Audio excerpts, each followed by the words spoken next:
Toko kelontong Wagio adalah magnet uang yang tidak masuk akal di tengah pasar induk yang kumuh. Tempat ribuan pelanggan rela berdesakan demi dilayani oleh senyum ramahnya yang tampak begitu tulus. Namun, di balik tumpukan karung beras dan kilauan emas yang ia kumpulkan selama 20 tahun, tersimpan bau busuk kain kafan dan rahasia kelam tentang sebuah bungkusan tengkorak bayi yang sengaja ditanam di fondasi rumahnya. Jika setiap keping kekayaannya ternyata dibayar dengan sumsum tulang dari darah dagingnya sendiri, siapakah sebenarnya yang sedang berpesta di balik kemewahan keluarga yang tampak sempurna itu? Sebelum menonton cerita ini, silakan absen terlebih dahulu. Tinggalin jejak dari kota mana kalian berasal. Tulis di kolom komentar agar Mas Praba bisa lebih akrab dengan kalian. Dan buat teman-teman yang ingin mengirimkan pengalaman cerita horor atau sekedar ingin bersilaturahmi, teman-teman bisa masuk ke grup WhatsApp yang linknya sudah Mas Praba sematkan di deskripsi channel ini. Terima kasih.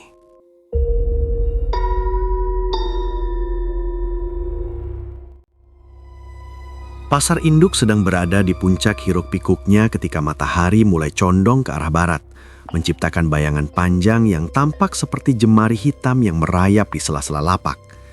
Di tengah keriuhan itu, toko kelontong milik Wagio berdiri layaknya sebuah magnet yang tak masuk akal. Antrean pembeli mengular hingga menutupi jalan tikus di depan kiosnya. Orang-orang rela berdesakan, mengabaikan keringat yang mengucur, hanya demi dilayani oleh pria bertubuh tambun dengan senyum yang tak pernah luntur itu. Wagio bergerak dengan gesit di balik etalase kayu tuanya. Tangannya yang cekatan menimbang gula, membungkus kopi, dan menghitung uang kembalian dengan kecepatan yang mengagumkan. Setiap kali seorang pelanggan pergi, pelanggan lain segera merangsek masuk, seolah-olah toko lain di pasar itu tidak eksis. Padahal, tepat di sebelahnya, toko milik Pak Darmo tampak lengang. Pak Darmo hanya bisa duduk di atas kursi jalinan rotannya yang mulai lapuk, mengisap rokok dalam-dalam sambil menatap toko Wagio dengan sorot mata yang penuh kebencian dan rasa ingin tahu yang menyakitkan. "Laris sekali kau hari ini, Gio," suara Pak Darmo terdengar parau, menyelinap di antara tawa pelanggan. Ada nada sinis yang tajam, seperti silet yang mengiris udara. Wagio menoleh tetap dengan wajah ramahnya yang khas. "Hanya rezeki anak istri, Kang. Mari mampir, ada teh hangat di dalam." Pak Darmo hanya membuang ludah ke lantai tanah yang kering. Ia berpaling, namun telinganya masih menangkap bisikan-bisikan dari pedagang sayur di seberang jalan. Mereka membicarakan tentang kain kuning yang konon ditanam di bawah ambang pintu toko Wagio, atau tentang sosok anak kecil tak kasat mata yang sering terlihat duduk di atas tumpukan karung beras miliknya. Wagio mendengar semua itu, namun ia hanya menanggapi dengan kekehan kecil yang terdengar sangat tulus, seolah semua tuduhan itu hanyalah lelucon pagi hari. Ketika jam menunjukkan pukul 5 sore, Wagio mulai merapikan dagangannya. Satu persatu papan kayu penutup toko dipasang. Bunyi kayu yang beradu itu menggema di lorong pasar yang mulai sepi.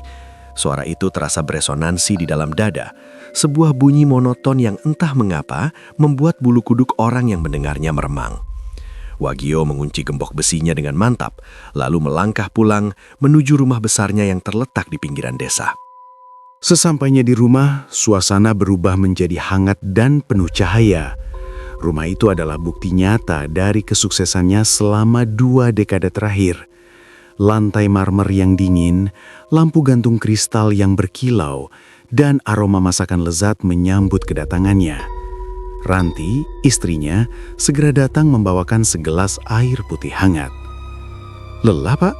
tanya Ranti lembut sambil mengambil tas kulit milik suaminya.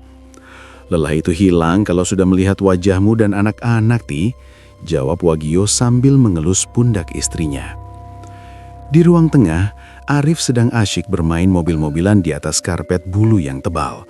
Bocah bungsu itu tertawa riang, memamerkan deretan giginya yang rapi.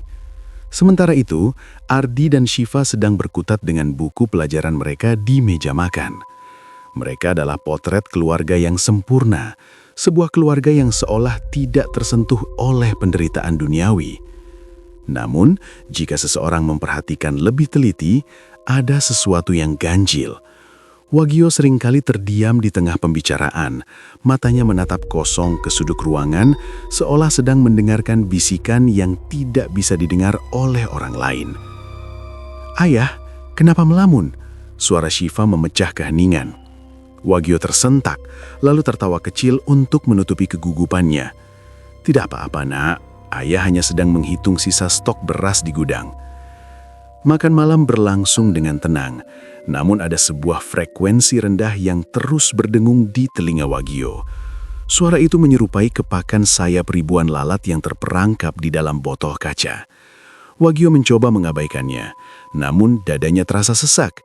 Ia merasa seolah ada sepasang mata yang mengawasinya dari balik kegelapan kebun belakang. Usai makan, Wagio memutuskan untuk kembali sebentar ke toko. Ia beralasan ada kunci yang tertinggal, meski sebenarnya hatinya merasa tidak tenang tanpa alasan yang jelas.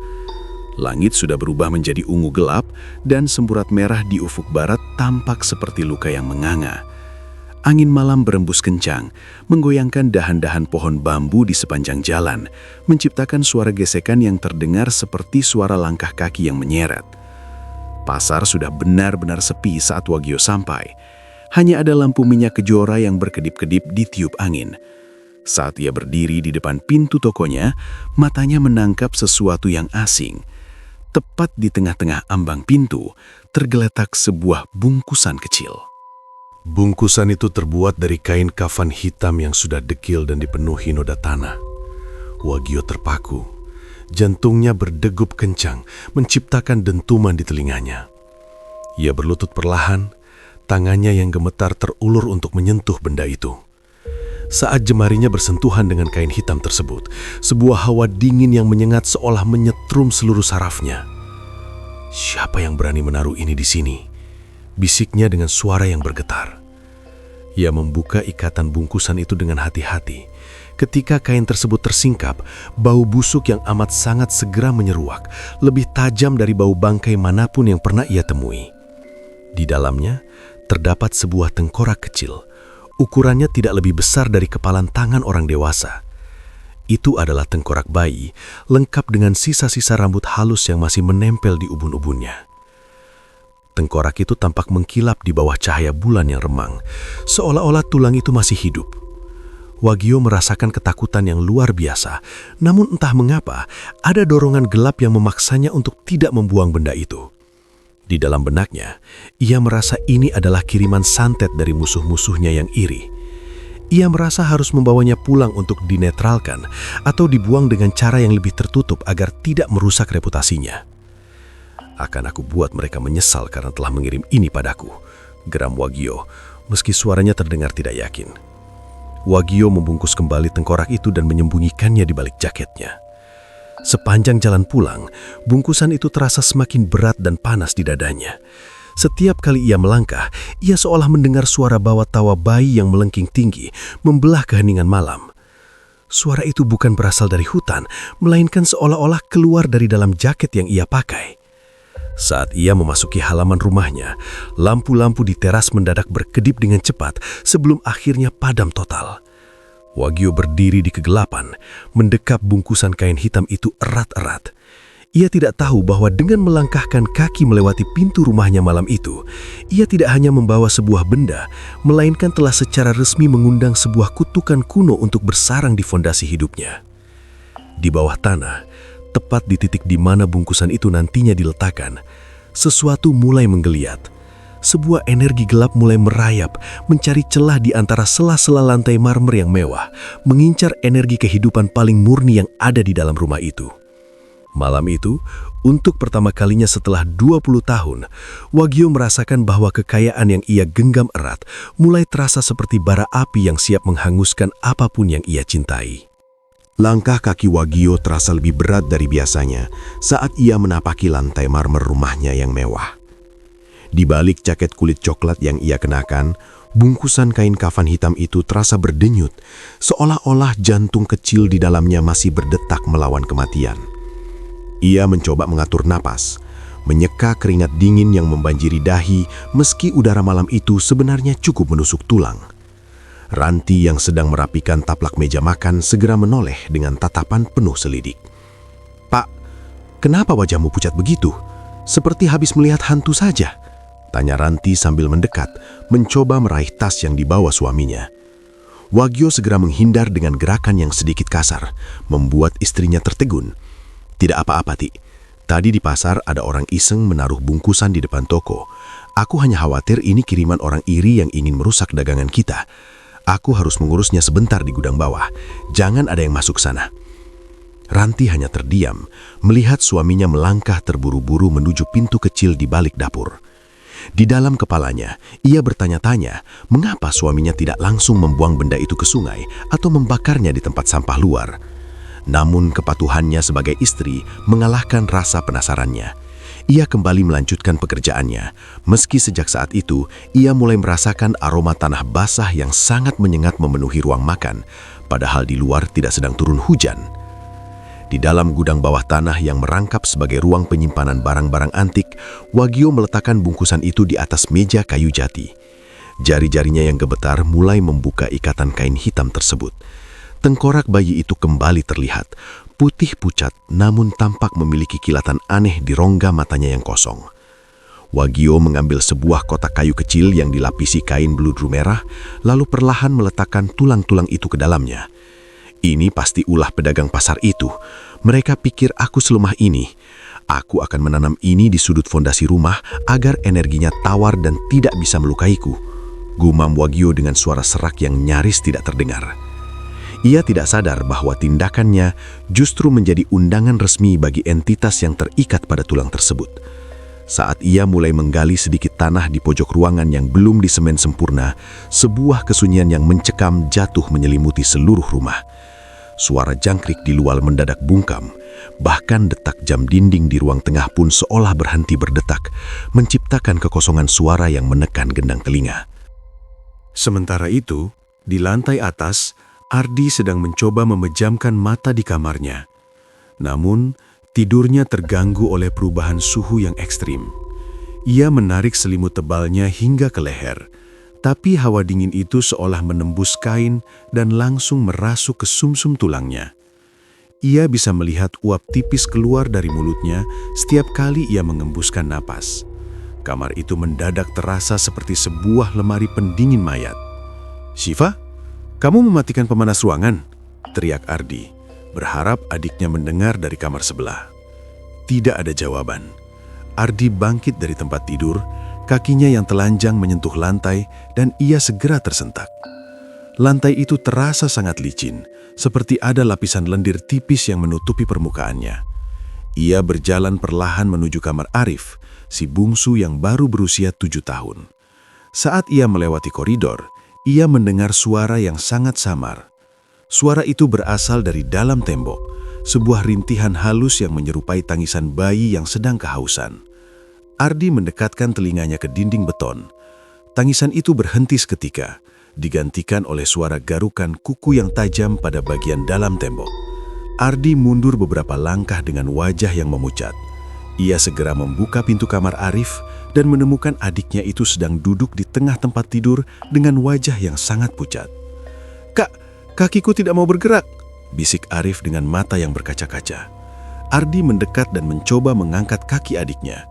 Arif menjerit kesakitan. Sebuah jeritan yang terdengar sangat menderita seolah tulang-tulangnya sedang dipelintir oleh tangan tak kasat mata. "Sakit, Kak. Rasanya seperti tidak ada tulangnya, seperti air." Panik, Ardi segera menggendong adiknya keluar kamar. Saat itulah ia menyadari bahwa seluruh rumah sudah berubah. Lampu-lampu kristal di ruang tengah bergoyang pelan tanpa ada embusan angin. Ranti berlari keluar dari dapur dengan wajah ketakutan. Tangannya gemetar sambil memegang daster panjangnya yang bagian bawahnya entah mengapa basah oleh cairan hitam yang berbau busuk. "Ada apa ini? Ardi, kenapa dengan adikmu?" tanya Ranti dengan suara yang parau. "Kaki Arif lumpuh mendadak, Bu. Dan rumah ini kenapa dingin sekali?" jawab Ardi sambil terengah-engah. Di bawah, Wagyo keluar dari gudang dengan wajah yang tampak jauh lebih segar, seolah-olah ia baru saja mendapatkan suntikan energi baru. Ia melihat kekacauan di ruang tengah dengan tatapan yang sulit diartikan.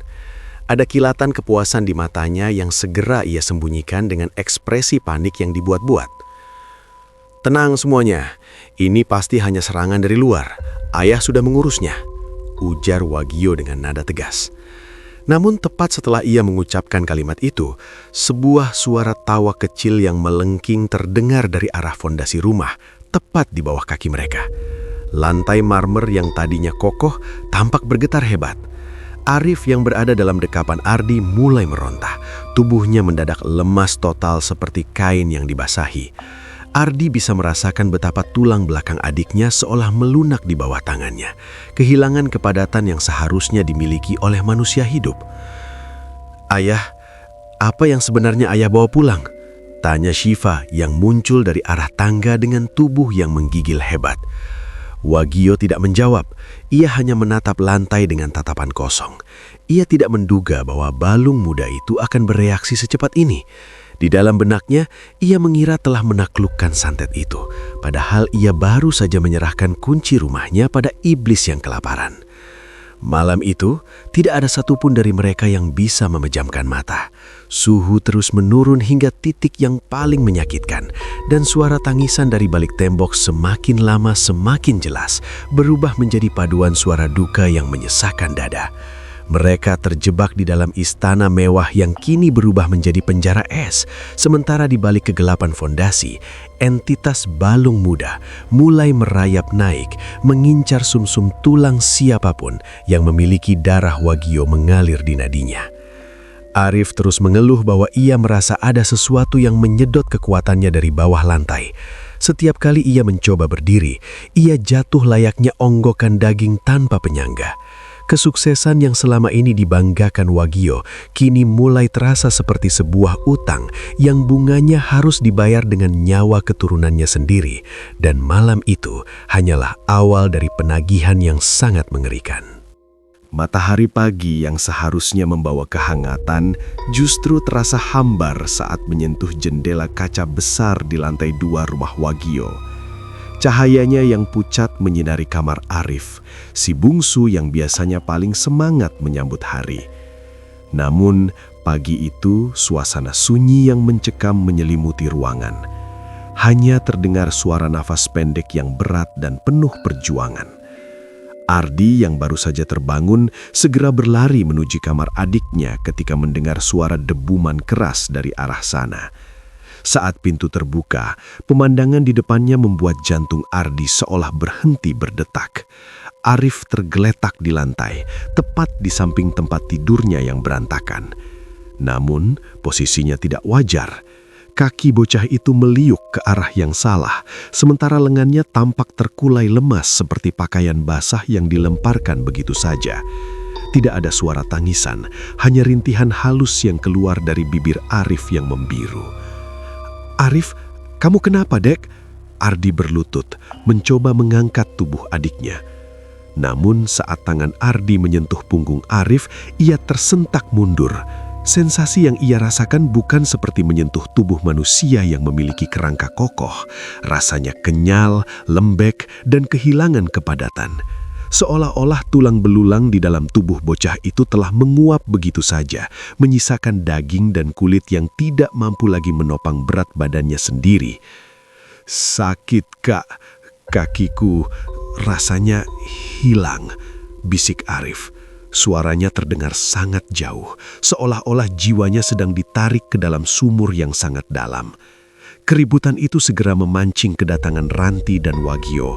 Ranti menjerit histeris melihat kondisi bungsunya, sementara Wagio berdiri mematung di ambang pintu. Wajah pria itu tampak kaku, guratan ketakutan di matanya berperang dengan ego yang masih mencoba bertahan. Segera setelah itu, mereka memanggil dokter keluarga paling ahli di kota tersebut. 3 jam berlalu dengan ketegangan yang menyesakkan. Dr. Gunawan, pria tua dengan kacamata tebal, berkali-kali memeriksa denyut nadi, melakukan tes refleks, hingga mengambil sampel darah. Namun setelah melakukan pemeriksaan menyeluruh, pria itu hanya bisa menggelengkan kepala dengan raut wajah penuh kebingungan yang nyata. "Secara medis ini tidak masuk akal, Pak Wagio. Semua organ tubuhnya berfungsi normal, sarafnya masih bereaksi, tapi struktur kalsiumnya seolah menghilang secara misterius dalam semalam. Tulang-tulangnya kehilangan kepadatan hingga menyerupai tekstur karet. Saya tidak pernah melihat kasus seperti ini selama 30 tahun praktik, ujar Dr. Gunawan dengan suara bergetar. Setelah dokter itu pergi dengan membawa sejuta tanya, ruang tengah rumah itu berubah menjadi medan perang batin. Ranti terus menangis sambil mendekap Arif yang kini hanya bisa berbaring tak berdaya.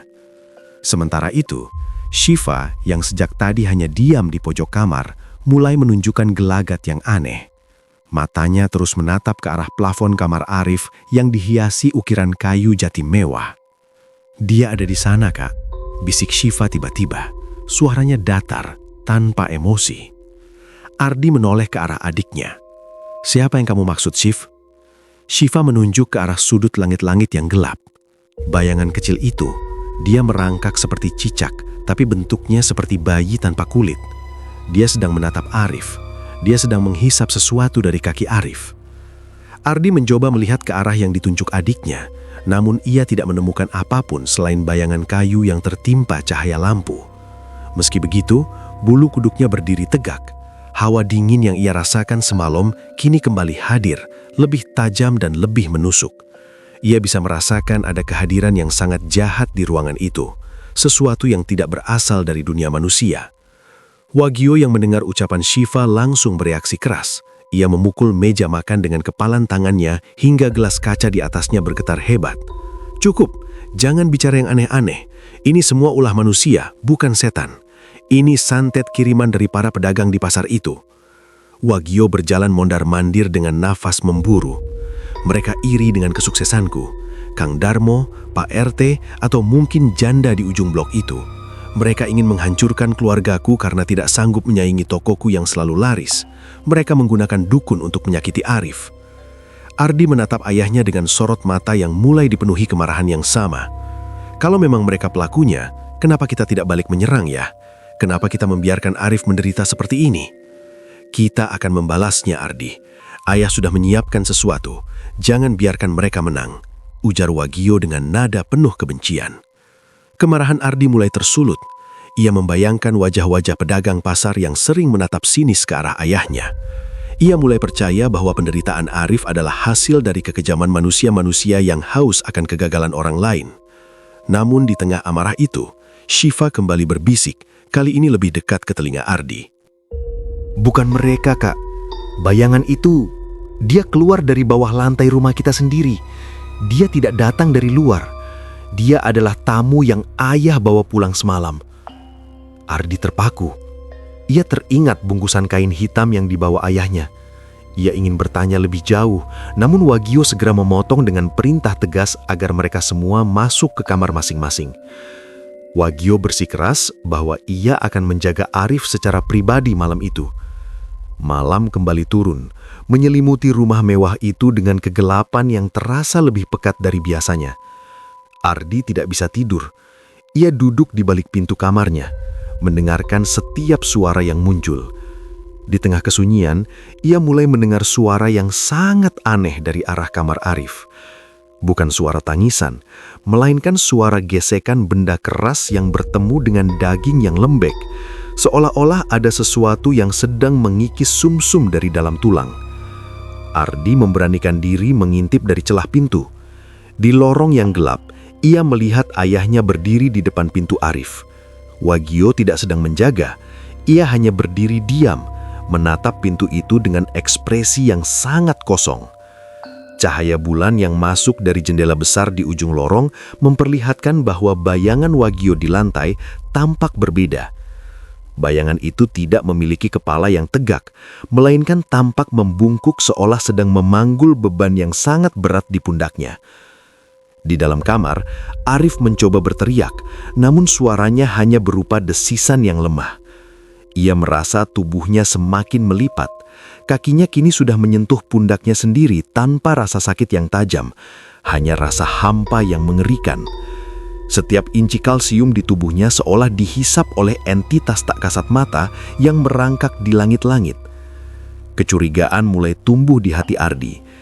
Jika ini memang santet dari luar, mengapa ayahnya tampak begitu pasrah sekaligus begitu marah secara tidak wajar? mengapa bau busuk kain kafan itu masih tercium sangat kuat di seluruh penjuru rumah, padahal ayahnya bilang sudah membuangnya. Di tengah kegelapan malam yang tak berujung itu, Ardi menyadari satu hal yang mengerikan. Musuh mereka mungkin bukan berada di pasar, melainkan sedang bernafas di dalam rumah yang sama dengan mereka. Dan balung muda itu baru saja memulai jamuan makan malamnya yang pertama. Malam keempat di rumah itu terasa seperti musim dingin yang tidak pernah berakhir. Namun anehnya, udara yang berembus tidak membawa kesegaran, melainkan bau anyir yang kental. Di kamar bungsu, kondisi Arif sudah melampaui batas nalar manusia. Bocah malang itu kini tidak lagi menyerupai manusia yang memiliki rangka. Tubuhnya melipat ke belakang dengan sudut yang sangat tajam, hingga tumit kakinya menyentuh tengkuk lehernya sendiri. Kulitnya tampak meregang kencang, nyaris robek karena tidak ada lagi tulang yang menyangga dagingnya secara proporsional. Ardi berdiri di ambang pintu. Tangannya menutup mulut untuk menahan mual. Ia melihat adiknya seperti sebuah bungkusan daging yang dipaksa masuk ke dalam ruang sempit yang tidak kasat mata. "Ayah, kita harus membawa Arif ke rumah sakit besar di kota sekarang juga.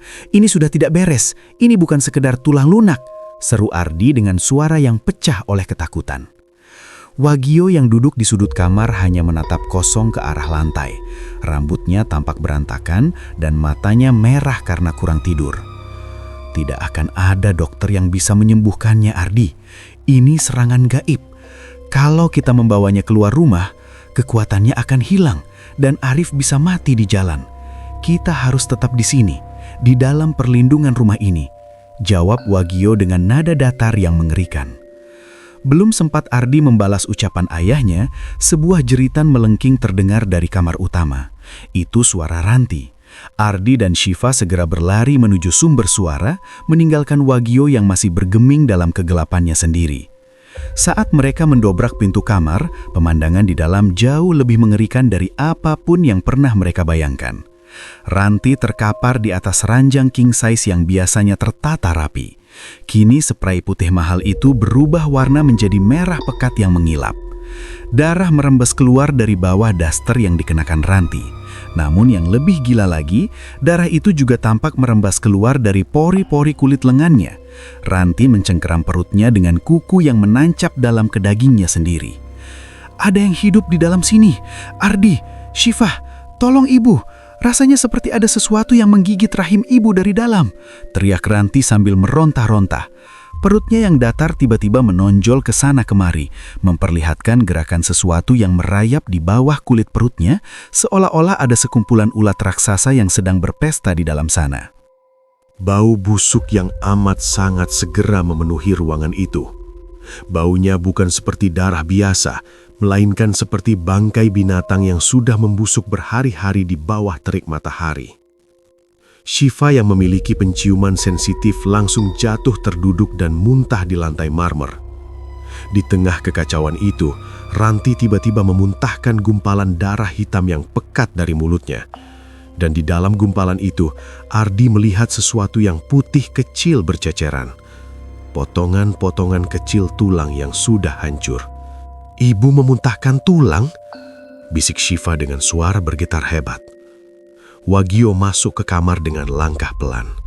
Ia melihat istrinya yang sedang sekarat, namun anehnya tidak ada air mata yang jatuh dari pipinya. Ia hanya berdiri di ujung tempat tidur, merapal sesuatu di dalam hati yang membuat Ardi merasa sangat curiga. "Yah, kenapa ayah hanya diam? Lihat ibu, lihat Arif, apa yang sebenarnya terjadi dengan keluarga kita?" Ardi mencengkeram kerah baju ayahnya, memaksa pria itu untuk menatapnya. Wagio menepis tangan anaknya dengan tenaga yang tidak terduga. "Ayah sedang berusaha menyelamatkan kalian semua. Ini adalah ujian. Pedagang-pedagang pasar itu sedang berpesta merayakan penderitaan kita. Ayah harus kembali ke gudang bawah untuk memperkuat pagar gaib kita. Jangan ada yang berani membuka pintu rumah." Setelah Wagio pergi, Ardi dan Syifa saling berpandangan. Kecurigaan yang selama ini hanya berupa percikan kecil kini mulai membara menjadi api yang besar. Syifa mendekati Ardi, matanya yang sembab menatap tajam ke arah pintu gudang di bawah tangga. Kak, ayah berbohong.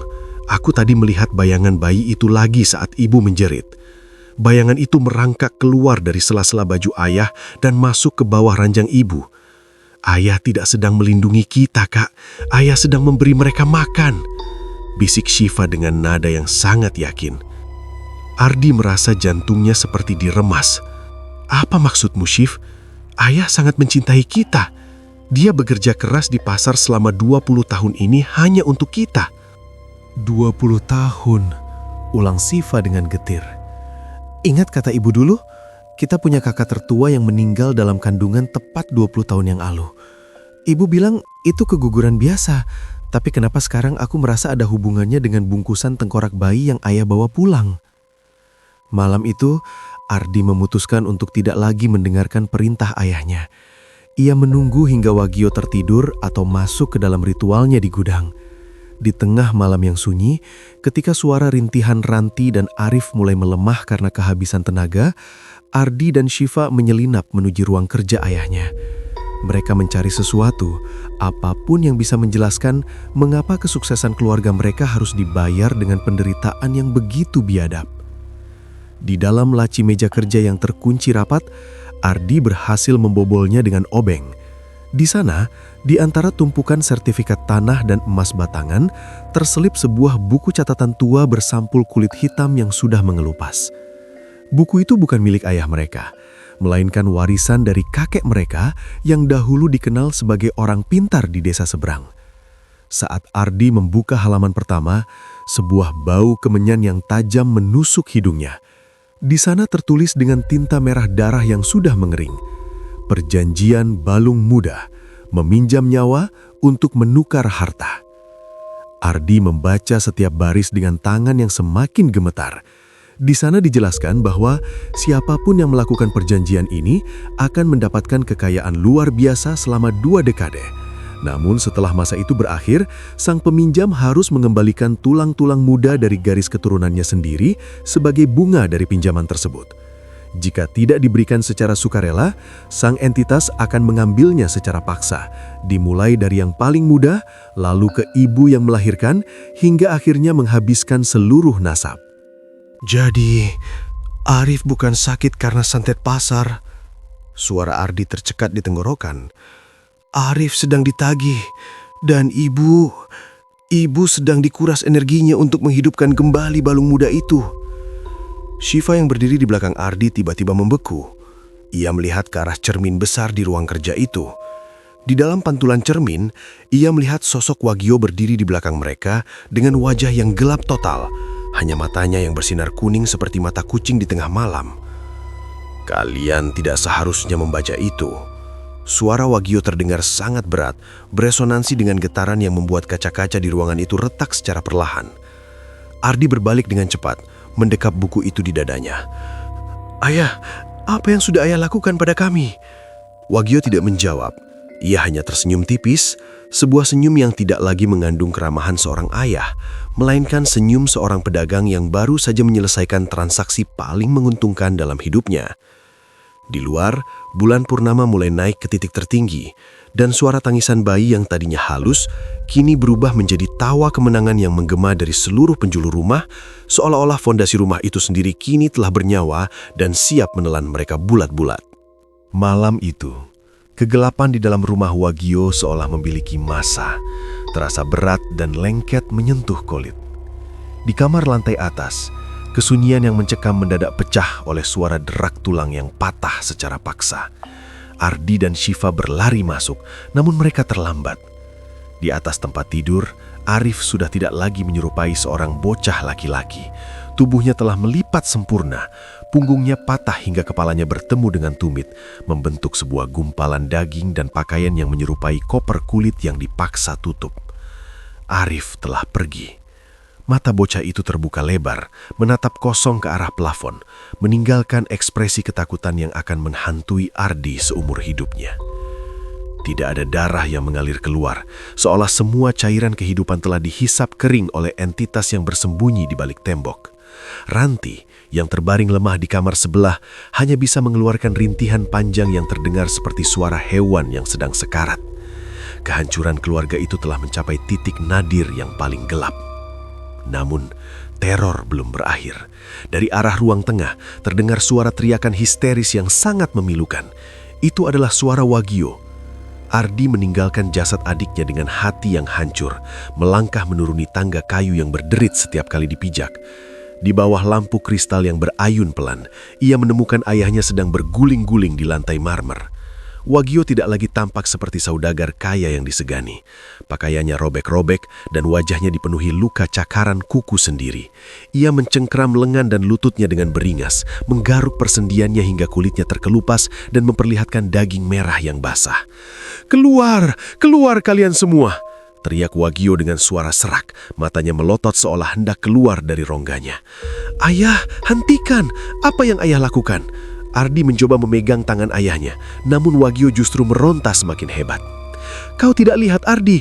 Ulat-ulat itu, ribuan ulat putih keluar dari sela-sela sendiku. Mereka memakan sumsumku, mereka menagih janji itu." Wagio menunjuk ke arah sikunya yang berdarah. Di mata Ardi, tidak ada ulat di sana, hanya luka terbuka yang mengerikan.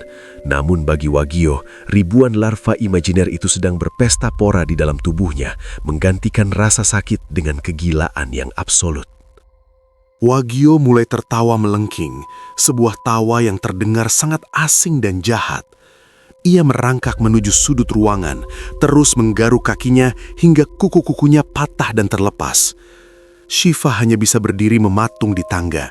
Air matanya mengalir deras melihat kehancuran mental ayahnya yang begitu mendadak dan biadab. Di tengah kekacauan itu, Ardi teringat akan sesuatu. Ia melepaskan pegangannya pada Wagio yang terus merancau tentang ulat dan tengkorak. Ia teringat pintu gudang di bawah tangga yang selalu dikunci rapat oleh kakeknya dahulu dan kini oleh ayahnya. Dengan keberanian yang tersisa dari rasa putus asa, Ardi mengambil linggis besi dari dapur. Ia menghantam gembok kuningan itu berkali-kali hingga hancur. Pintu gudang itu terbuka dengan suara gesekan yang memilukan. Bau kemenyan tua dan debu yang menyesakan menyambut Ardi. Di dalamnya, di balik tumpukan barang-barang antik yang sudah berjamur, Ardi menemukan sebuah peti kayu kecil yang tersembunyi di balik kain jarik tua. Di dalam peti itu, tersimpan sebuah buku kuno bersampul kulit binatang yang sudah menghitam. Ardi membawa buku itu keluar ke ruang tengah yang terang.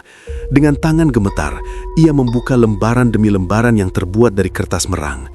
Tulisan di dalamnya menggunakan aksara kuno yang sulit dibaca, namun ada ilustrasi yang membuat darah Ardi membeku. Sebuah gambar tengkorak bayi yang dilingkari oleh asap hitam dan di bawahnya terdapat gambaran silsilah keluarga yang dicoret dengan tinta merah darah. "Balung muda," bisik Ardi saat matanya menangkap judul besar di halaman tengah. Shiva mendekat, mencoba membaca catatan kecil yang terselip di sana. "Kak, ini bukan sekadar santet. Ini adalah kutukan temutus nasab. Di sini tertulis bahwa siapapun yang menggunakan balung muda untuk kekayaan, ia harus menyerahkan sumsum tulang keturunannya untuk menghidupkan kembali sang bayi yang belum sempat lahir." Ardi membalik halaman berikutnya dan menemukan sebuah kenyataan yang lebih pahit. "Tunggu, Sif. Di sini disebutkan bahwa ritual ini berjangka waktu 20 tahun. Dan tepat tahun ini adalah tahun ke-20 sejak ayah dan ibu kembali dari tanah seberang." Tiba-tiba, Wagio berhenti berteriak. Ia duduk bersila di pojok ruangan dengan kepala yang miring ke samping. Matanya yang kuning menatap Ardi dengan tatapan yang sangat tajam, sebuah tatapan yang tidak lagi dimiliki oleh ayahnya. "Buku itu seharusnya sudah kubakar." Suara Wagio terdengar sangat berat, seolah-olah ada dua suara yang berbicara secara bersamaan dari tenggorokannya. "Kenapa ayah melakukan ini? Kenapa nyawa Arif yang harus jadi bayarannya?" Ardi berteriak sambil mengangkat buku itu tinggi-tinggi. Wagio hanya tersenyum simpul, sebuah senyum yang memperlihatkan gusi-gusinya yang menghitam. "Kalian tidak tahu rasanya menjadi miskin, Ardi. Kalian tidak tahu rasanya melihat anak pertama mati karena kelaparan. Aku hanya meminjam, dan sekarang pemiliknya datang untuk menagih bunganya. Jika kau ingin menghentikan ini, kau harus mengembalikan tulang itu ke tempat asalnya." "Di mana ya? Di mana tempat asalnya?" tanya Shiva dengan suara gemetar. Wagio tertawa lagi. Kali ini suaranya terdengar seperti gesekan amplas pada kayu. Di tempat yang paling gelap di rumah ini, di tempat di mana cahaya tidak pernah menyentuh tanahnya.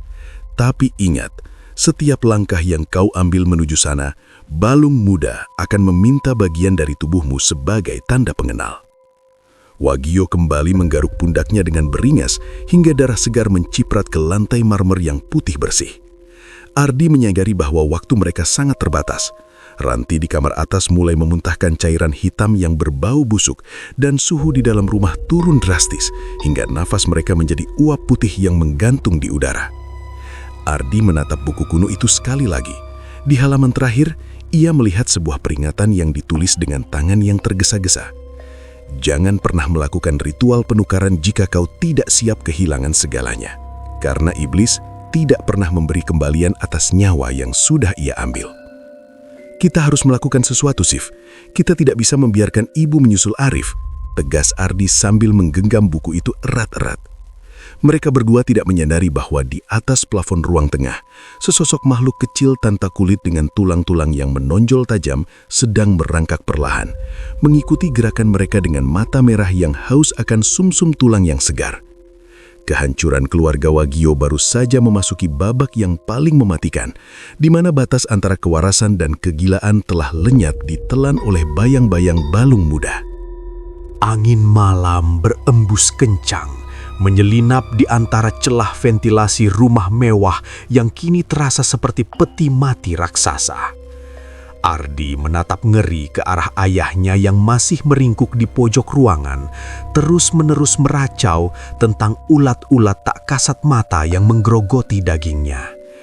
Wagio sudah bukan lagi seorang kepala keluarga yang berwibawa. Ia hanyalah onggokan manusia yang hancur oleh beban dosa masa lalunya sendiri. Di lantai atas, rintihan Ranti terdengar semakin menyayat hati. Sebuah suara parau yang penuh dengan penderitaan fisik yang tidak tertanggungkan. Kita tidak bisa mengandalkan ayah lagi, Shif, bisik Ardi dengan nada suara yang bergetar namun penuh tekad. Ia menggenggam buku kuno bersampul kulit binatang itu dengan sangat erat, seolah buku itu adalah satu-satunya pelampung di tengah lautan kegelapan yang menenggelamkan mereka. Shiva mengangguk pelan, wajahnya pucat pasi di bawah temaram lampu ruang tengah yang terus berkedip-kedip. Ibu tidak punya banyak waktu, Kak. Aku bisa mencium bau kematian itu semakin tajam dari kamarnya. Apa yang harus kita lakukan dengan buku itu? Mereka berdua duduk bersimpuh di atas lantai marmer yang terasa sedingin es.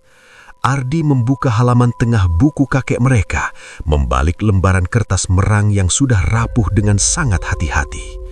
Di sana, tertulis dengan aksara yang kasar sebuah peringatan tentang hakikat asli dari entitas yang mereka hadapi.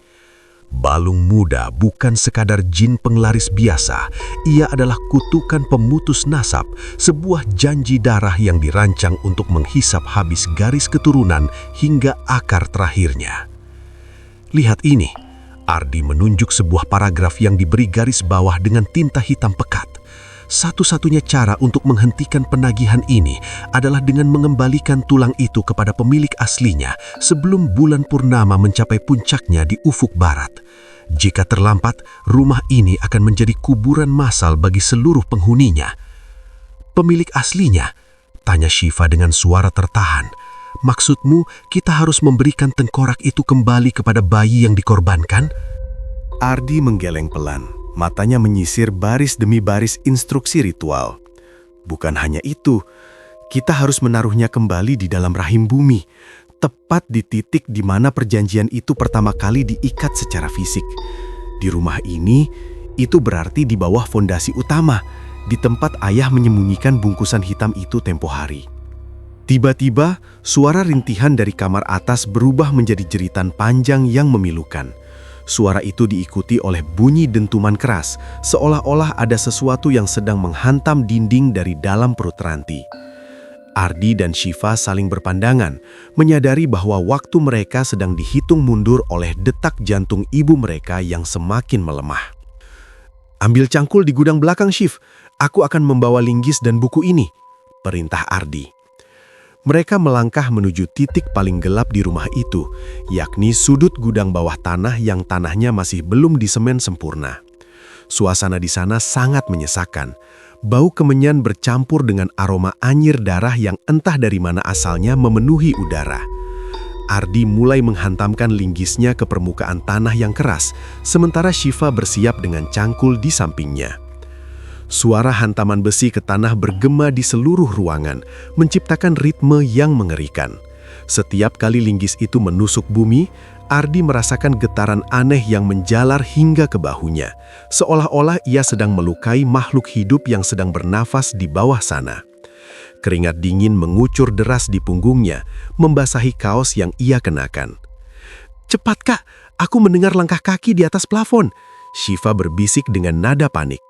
Ia menatap ke arah langit-langit gudang, di mana bayangan kecil yang menyerupai bayi tanpa kulit mulai merayap melingkar mengikuti pergerakan mereka.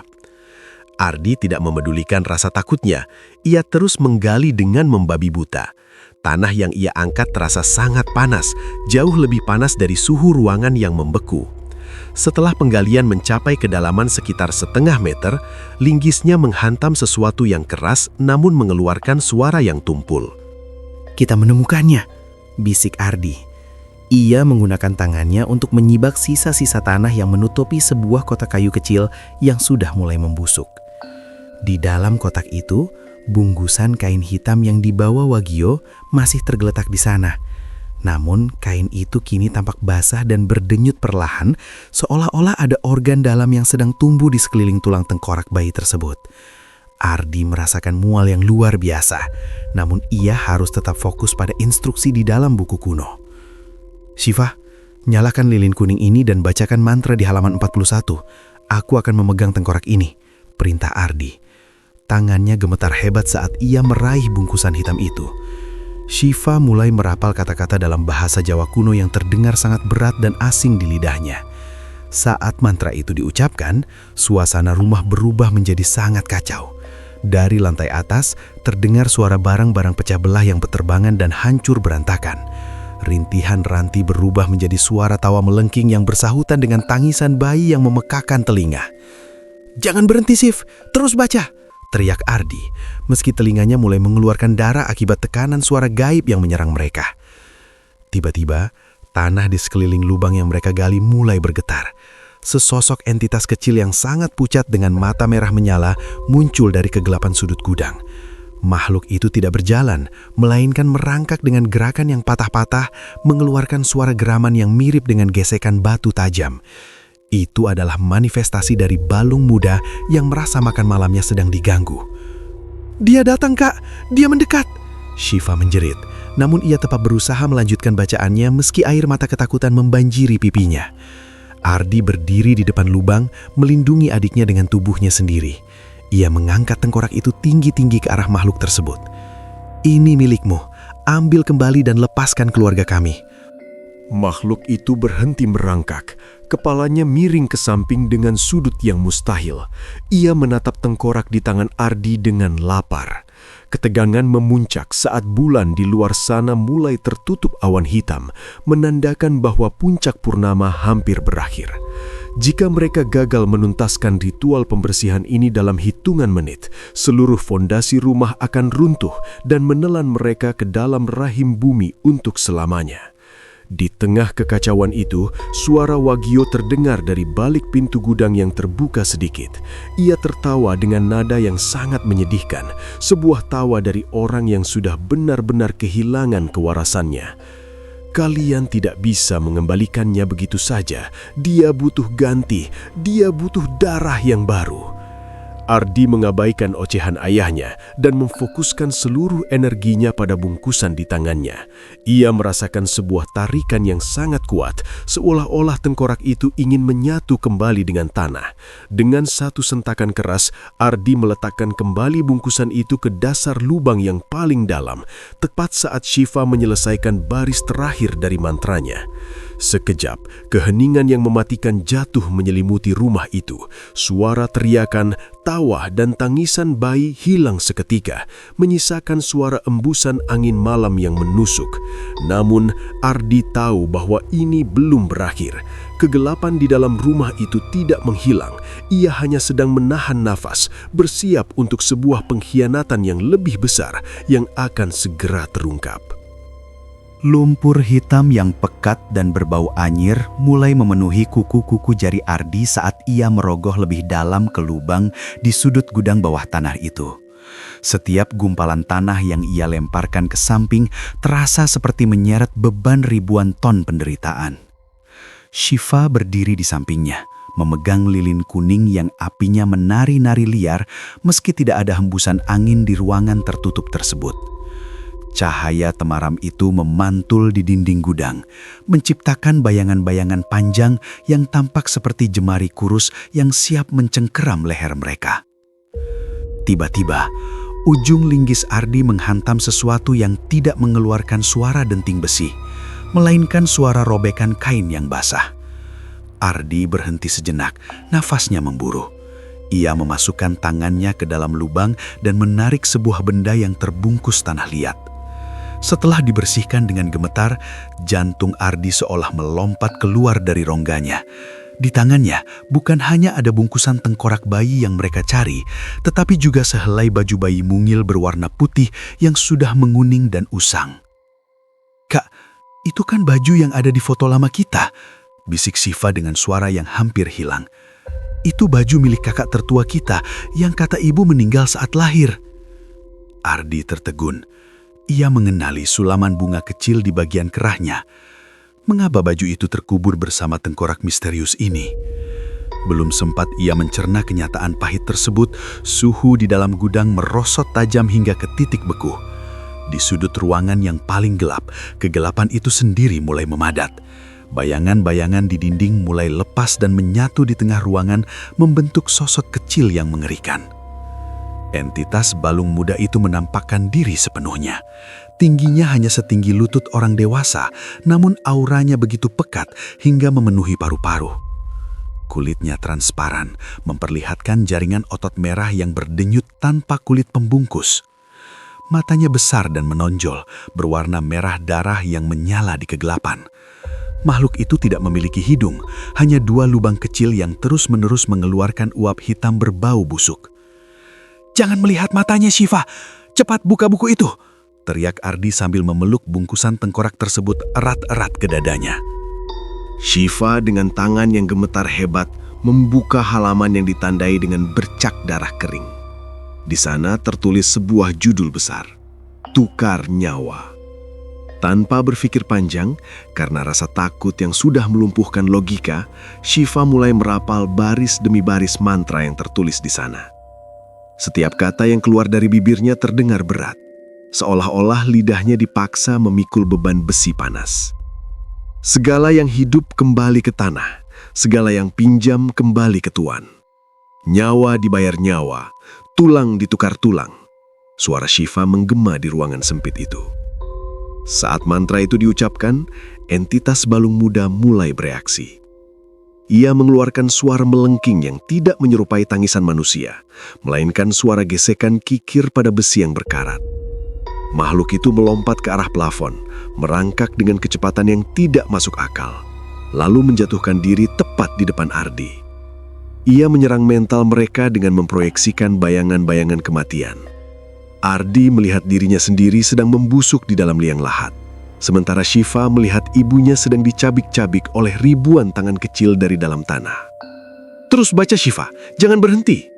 Ardi menjerit, mencoba menepis bayangan mengerikan yang menari-nari di depan matanya. "Nyawa ini sebagai pengganti, darah ini sebagai pengikat. Terima kontrak ini, lepaskan yang terikat." Shiva terus berteriak. Suaranya kini mulai berubah menjadi serak dan berat. Seolah-olah ada suara lain yang ikut berbicara melalui tenggorokannya. Tanpa mereka sadari, setiap bait mantra yang mereka ucapkan sebenarnya bukan untuk mengusir setan tersebut. Di dalam buku kuno itu, bahasa yang digunakan adalah jebakan halus. Kata tukar nyawa yang mereka pikir sebagai cara mengembalikan nyawa keluarga mereka sebenarnya adalah persetujuan sukarela bagi sang entitas untuk mengambil nyawa baru sebagai pengganti kontrak lama yang sudah kadaluarsa. Setiap kata yang mereka rapalkan justru menarik energi kehidupan dari tubuh Ardi dan Shiva. lalu menyalurkannya ke dalam tengkorak yang didekap Ardi. Tengkorak di tangan Ardi mulai terasa panas. Tulang putih itu perlahan-lahan berubah warna menjadi merah pekat, menyerap tetesan keringat dan darah dari jari-jari Ardi yang terluka karena menggali. Ardi merasa seluruh persendiannya mendadak kaku. Ia merasa seolah-olah kalsium di dalam kakinya sedang disedot keluar melalui telapak tangan yang memegang tengkorak itu. "Kak, aku merasa dingin sekali. Kenapa semuanya jadi gelap?" Syifa mulai sempoyongan. Lilin di tangannya jatuh ke tanah dan padam. Namun ruangan itu justru menjadi terang oleh cahaya kemerahan yang keluar dari bungkusan kain hitam. Makhluk balung muda itu kini berdiri tegak. Ia tidak lagi menyerang. Ia justru tampak menikmati setiap kata yang keluar dari mulut Syifa. Ia mendekat perlahan. Jemarinya yang panjang dan runcing menyentuh pipi Syifa dengan lembut yang mematikan. Makhluk itu tersenyum, memperlihatkan deretan gigi runcing yang tumbuh di gusi yang menghitam. "Kita hampir selesai, Syif. Sedikit lagi," gumam Ardi dengan kesadaran yang mulai menipis. Ia merasa sangat bangga karena berpikir telah berhasil menyelamatkan ibunya dan ayahnya yang gila. Ia merasa telah menjadi pahlawan bagi keluarganya. Padahal, di balik pintu gudang yang tertutup rapat, Wagio yang mereka pikir sedang kehilangan kewarasan sebenarnya sedang duduk bersila dengan mata terbuka lebar. Wagio tidak lagi menggaruk tubuhnya. Ia menatap ke arah gudang dengan senyum kemenangan yang paling biadab. Pria itu tahu persis apa yang akan terjadi. Ia sengaja membiarkan buku itu ditemukan. Ia sengaja mengarahkan anak-anaknya ke ritual tersebut. Bagi Wagio, anak-anaknya hanyalah aset yang bisa ditukarkan kembali ketika hutang nyawanya jatuh tempo. Ia tahu bahwa hukum gaib balung muda hanya bisa dipuaskan dengan penyerahan sukarela. Dengan membuat Ardi dan Syifa merapal mantra tukar nyawa, mereka secara sah telah menandatangani kontrak baru dengan darah mereka sendiri, tanpa paksaan dari siapapun. Di dalam gudang, cahaya merah itu mencapai puncaknya. Ardi dan Syifa jatuh berlutut secara bersamaan. Mereka merasa sangat lemas, seolah-olah semua kekuatan di dalam tubuh mereka telah berpindah ke dalam tanah yang baru saja mereka gali. Mereka tidak sadar bahwa mereka baru saja menutup pintu keselamatan bagi diri mereka sendiri. Mereka pikir mereka sedang memutuskan rantai kutukan, padahal mereka baru saja mempererat jerat yang akan mencekik mereka hingga ke liang lahat. Suara tawa bayi kini terdengar sangat dekat, tepat di telinga mereka masing-masing. Suara itu tidak lagi terdengar mengerikan bagi mereka yang kesadarannya sudah mulai hilang, melainkan terdengar seperti lagu pengantar tidur yang paling manis. Ardi memejamkan mata, memeluk baju bayi usang itu, merasa bahwa semuanya akan baik-baik saja. Ia tidak melihat sosok balung muda yang kini berdiri di atas kepalanya, siap untuk menagih sisa bunga dari perjanjian berdarah ayahnya yang belum tuntas. Asap kemenyan yang keluar dari tungku kecil di tengah gudang bawah tanah itu mulai menebal, membentuk gumpalan-gumpalan putih yang menari liar mengikuti embusan mantra Syifa. Ruangan sempit itu mendadak kehilangan batas dindingnya. Ardi merasakan lantai marmer di bawah lututnya berubah tekstur menjadi tanah lembab yang dingin. Cahaya lilin kuning yang tadi redup kini memancarkan sinar biru pucat, menyinari uap yang semakin memadat di depan mereka. Ardi menggenggam tangan Syifa erat. Jantungnya berdegup kencang hingga ia bisa merasakan denyut nadinya di ujung jari. Panggil dia, Syif. Panggil pengirim santet jahanam ini. Tunjukkan wajahnya agar kita tahu siapa yang harus kita hancurkan. Seru Ardi dengan suara yang bergetar oleh amarah yang meluap. Syifa memejamkan mata rapat-rapat. Mulutnya terus merapal bait terakhir dari buku kuno kakek mereka. Ia memanggil ruh yang terikat pada tengkorak bayi itu, memaksanya itu menunjukkan asal-usulnya. Udara di sekitar mereka mendadak berputar hebat, menciptakan pusaran angin kecil yang membawa bau tanah kuburan dan kemenyan. Perlahan, gumpalan asap di depan mereka mulai membentuk sebuah gambaran visual yang nyata, seperti sebuah layar proyektor gaib yang membelah kegelapan. Namun, bayangan yang muncul bukanlah wajah Kang Darmo atau pedagang pasar lainnya yang selama ini mereka curigai. Ardi tertegun saat melihat pemandangan sebuah gubuk kayu reyot di tengah hutan belantara yang asing. Vegetasinya berbeda dengan tanah Jawa. Pohon-pohonnya lebih besar dan rapat, dengan akar gantung yang menyerupai kaki laba-laba raksasa. Itu adalah memori dari 20 tahun yang lalu. Sebuah masa yang selama ini tertutup rapat dalam sejarah keluarga mereka. Di dalam gubuk yang remang itu, dua sosok manusia tampak bersimpuh di depan seorang pria tua berpakaian serba hitam yang wajahnya tertutup bayangan. Ardi memicingkan mata, mencoba mengenali kedua orang tersebut. Saat sosok pria muda dalam bayangan itu menoleh, Ardi merasa dunianya runtuh seketika. "Itu ayah!" bisik Ardi dengan suara yang hampir hilang.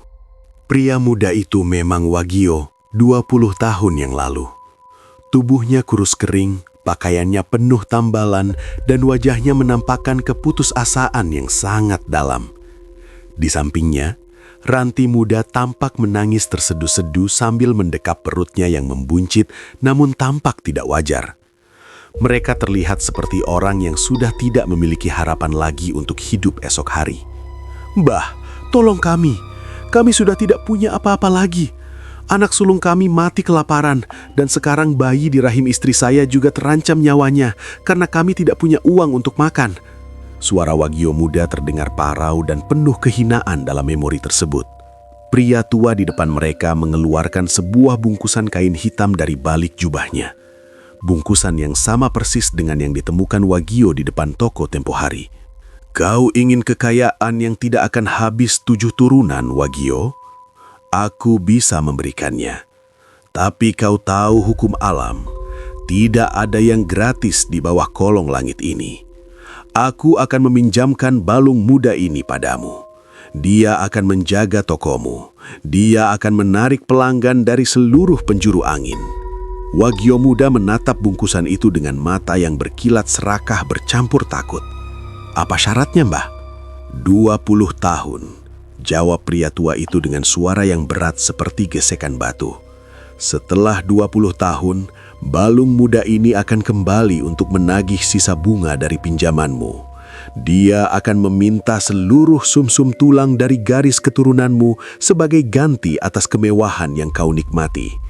Kau harus menyerahkan anakmu yang gugur dalam kandungan sebagai jaminan awal dan sisa nasabmu sebagai pelunasan akhir."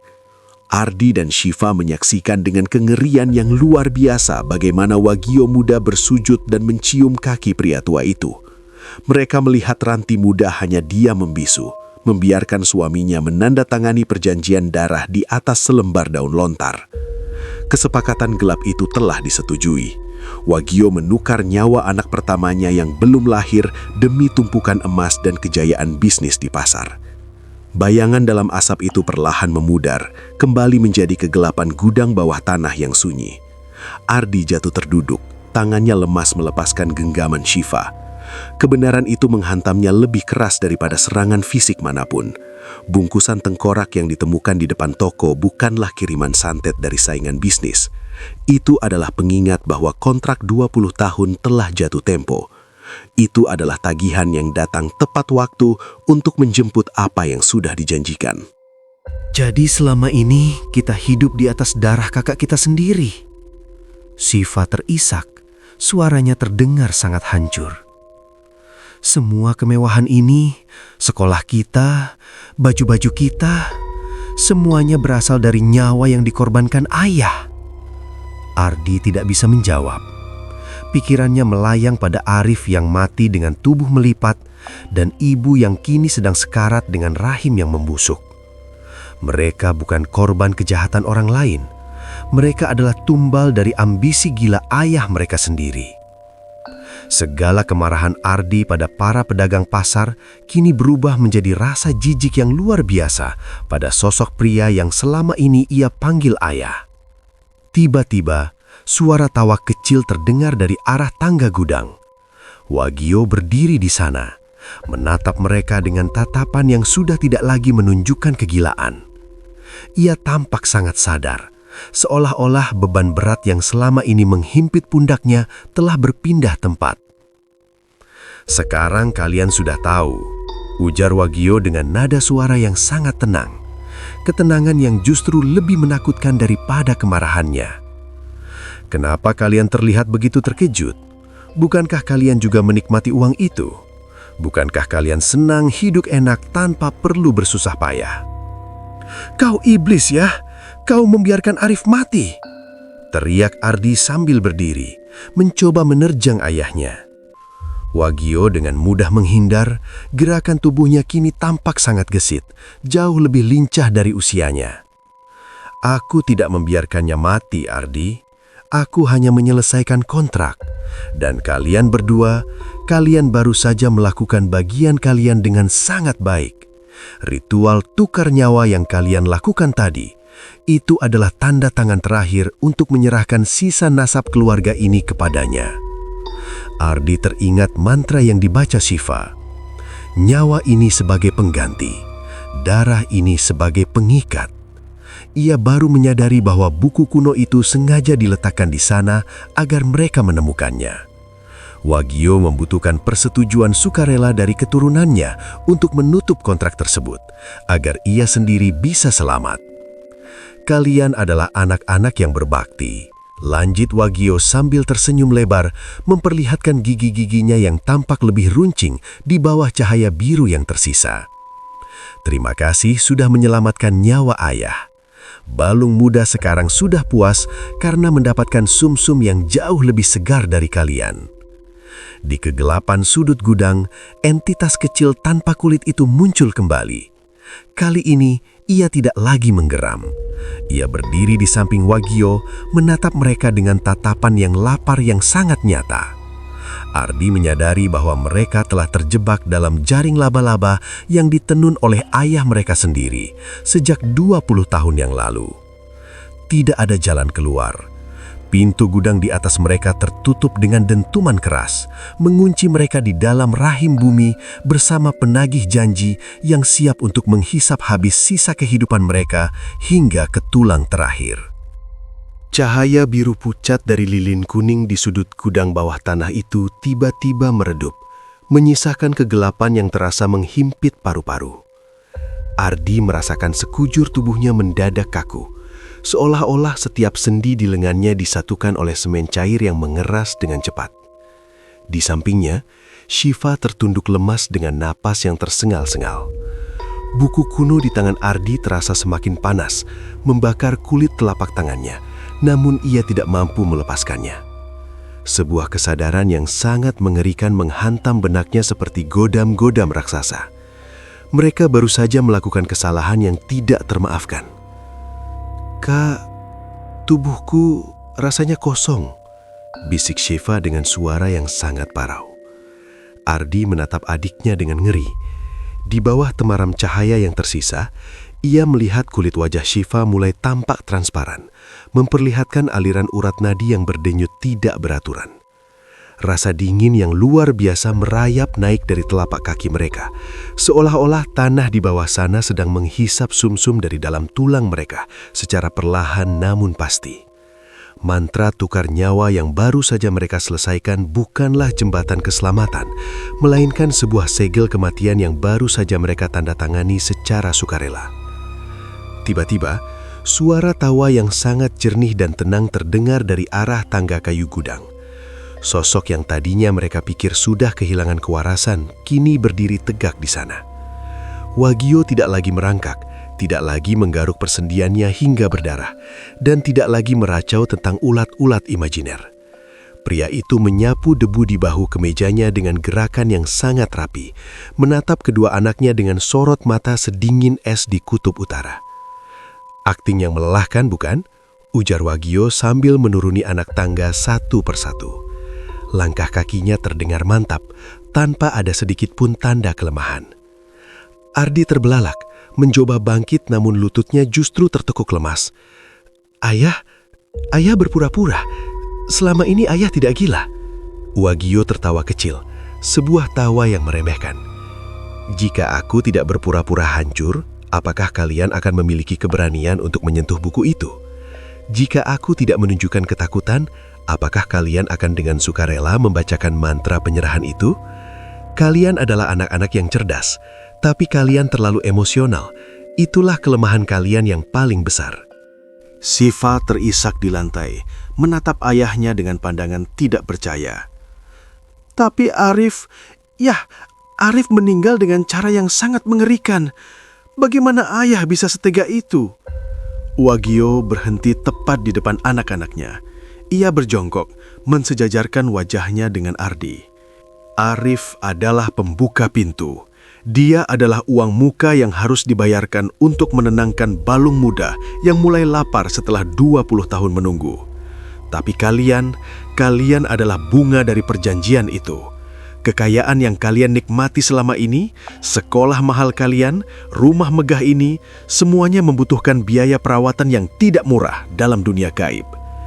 Pria itu kemudian berdiri kembali, merentangkan tangannya seolah memamerkan kemegahan rumah yang dibangun di atas penderitaan. Anak pertamaku, kakak kalian yang tidak pernah sempat menghirup udara dunia, adalah jaminan awal. Dia yang memberikan aku toko pertama di pasar. Dia yang membuat kalian bisa hidup layaknya pangeran dan putri. Sekarang, kontrak itu sudah jatuh tempo. Balung muda menuntut pelunasan sisa nasab dan hukumnya mutlak. Penyerahan harus dilakukan oleh keturunan yang masih hidup secara sadar dan tanpa paksaan. Ardi menyadari betapa liciknya rencana ayahnya. Dengan berpura-pura gila, Wagio telah memanipulasi rasa kasih sayang dan kepahlawanan anak-anaknya. Ardi dan Siva telah terjebak untuk merapalkan mantra tukar nyawa, yang dalam hukum kegelapan berarti mereka secara sukarela menyerahkan hidup mereka sebagai pengganti nyawa Wagio. "Kau bukan manusia, kau iblis!" teriak Ardi sambil mencoba meluncurkan pukulan, namun tangannya justru terkulai tak berdaya. Tulang-tulangnya kini terasa seperti ranting kering yang siap patah kapan saja. "Sebut aku apa saja, Ardi, tapi setidaknya aku akan terus hidup untuk menjaga kejayaan keluarga ini," jawab Wagio tanpa sedikit pun rasa bersalah. Balung muda itu tidak butuh daging, dia hanya butuh kalsium dan sumsum dari mereka yang memiliki darahku.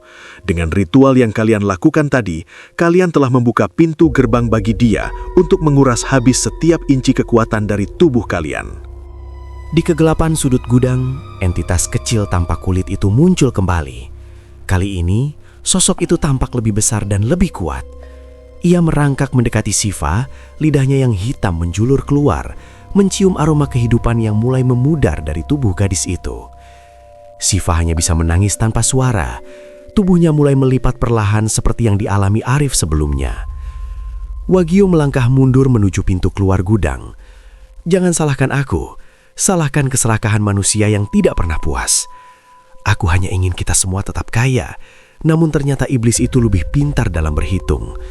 Dia meminta semuanya, dan sebagai seorang kepala keluarga yang baik, aku memberikan apa yang dia minta agar setidaknya ada satu orang yang tersisa untuk menceritakan kesuksesan kita." "Ayah, tolong!" rintih Siva, namun suaranya tenggelam oleh suara derak tulang di pundaknya yang mulai retak.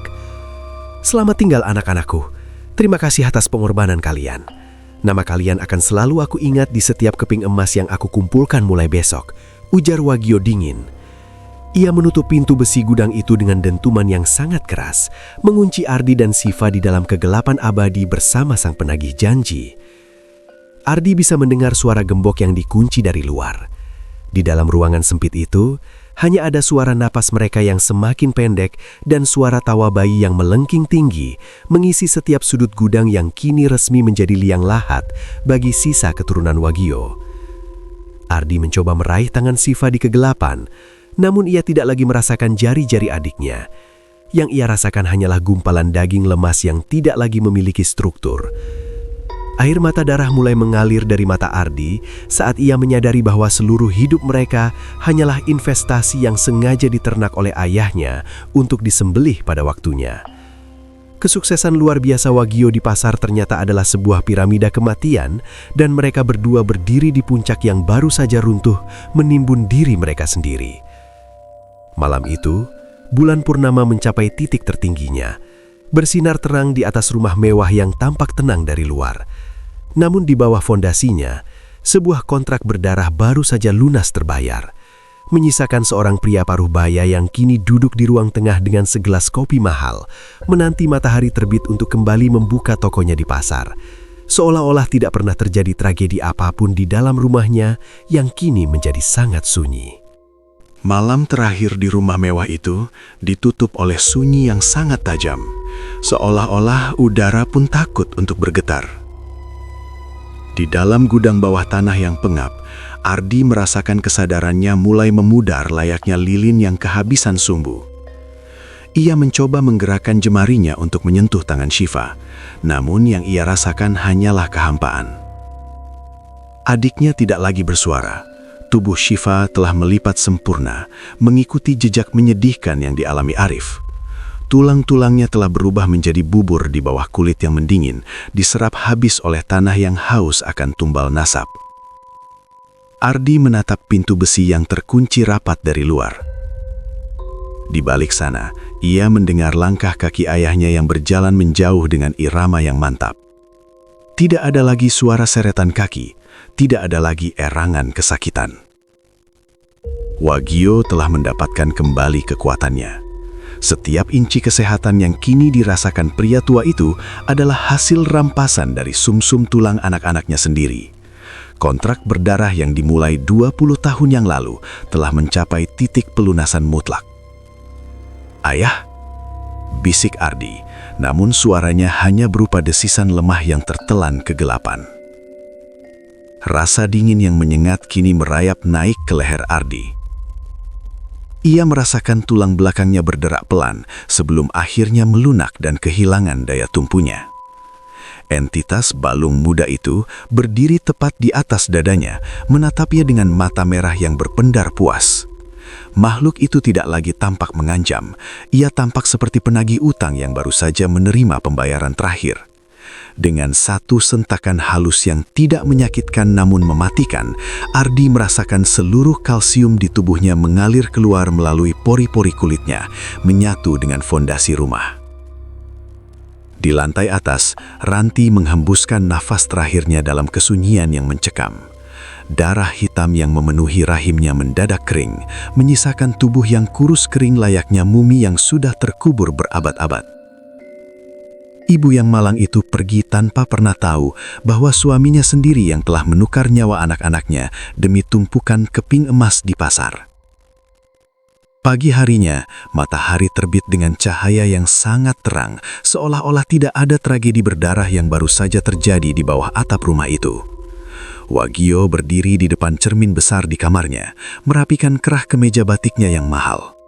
Wajahnya tampak 10 tahun lebih muda, kulitnya kencang, matanya jernih, dan tangannya tidak lagi bergetar. Ia menatap pantulan dirinya dengan senyum tipis yang penuh kemenangan. Ia melangkah keluar kamar, melewati kamar Arif, Shiva, dan Ardi yang kini kosong melompong. Tidak ada isak tangis, tidak ada tawa bocah, hanya debu yang menari di bawah sela-sela cahaya jendela. Wagio tidak merasa sedih. Baginya, anak-anak dan istrinya hanyalah biaya operasional yang harus dikeluarkan untuk mempertahankan imperium bisnisnya. Ia mengambil kunci mobil di meja ruang tamu, lalu melangkah keluar menuju garasi. Hari yang cerah untuk berdagang, gumam Wagio pada dirinya sendiri. Sesampainya di pasar, toko Wagio kembali dipadati oleh para pembeli. Antrean mengular panjang, bahkan lebih panjang dari biasanya. Orang-orang saling sikut untuk mendapatkan beras, gula, dan minyak dari toko yang dianggap paling membawa keberuntungan itu. Mereka melihat Wagio dengan rasa kagum dan hormat.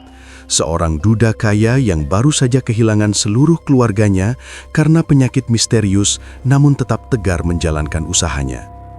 "Turut berduka cita ya Pak Wagio, Bapak sungguh kuat menghadapi cobaan ini," ujar seorang pelanggan wanita sambil menerima bungkusan belanjaannya. Wagio mengangguk dengan wajah yang dipasang sedemikian rupa agar tampak berduka namun tabah. "Terima kasih, Bu. Hidup harus terus berjalan, bukan? Rizki tidak boleh ditolak." Para pedagang lain, termasuk Pak Darmo, kini hanya bisa menunduk saat Wagio lewat. Mereka tidak lagi berani berbisik tentang penglaris. Ketegaran Wagio dan kekayaannya yang semakin melimpah justru membuat mereka takut. Mereka menganggap Wagio adalah orang suci yang diberkati oleh Tuhan karena ketabahannya, tanpa pernah tahu bahwa di bawah fondasi rumah megah pria itu terkubur tulang belulang 3 anaknya yang menyatu dengan tanah. Malam kembali turun, dan Wagio pulang ke rumahnya yang luas. Ia duduk di meja makan yang panjang sendirian. Hidangan lezat tersaji di depannya, namun ia hanya makan sedikit. Kesunyian di dalam rumah itu mulai terasa berbeda. Bukan sunyi yang menenangkan, melainkan sunyi yang menekan. Setiap kali ia melintasi ruang tengah, ia seolah mendengar suara tawa bayi yang halus dari balik tembok. Wagio naik ke tempat tidurnya yang besar. Ia mematikan lampu, membiarkan kegelapan menyelimuti ruangan. Namun, saat ia mulai memejamkan mata, ia merasakan sebuah hawa dingin yang sangat akrab merayap di bawah selimutnya. Ia membuka mata dan melihat di ujung tempat tidur sesosok makhluk kecil tanpa kulit duduk diam sambil memperhatikannya. Balung muda itu tidak pergi. Ia tidak akan pernah pergi. Kontrak 20 tahun memang sudah lunas, namun entitas itu kini telah menjadi bagian dari nasab Wagio yang tersisa. Karena tidak ada lagi anak atau cucu yang bisa dihisap, makhluk itu kini menjadi bayangan abadi yang akan menemani Wagio hingga ajal menjemputnya.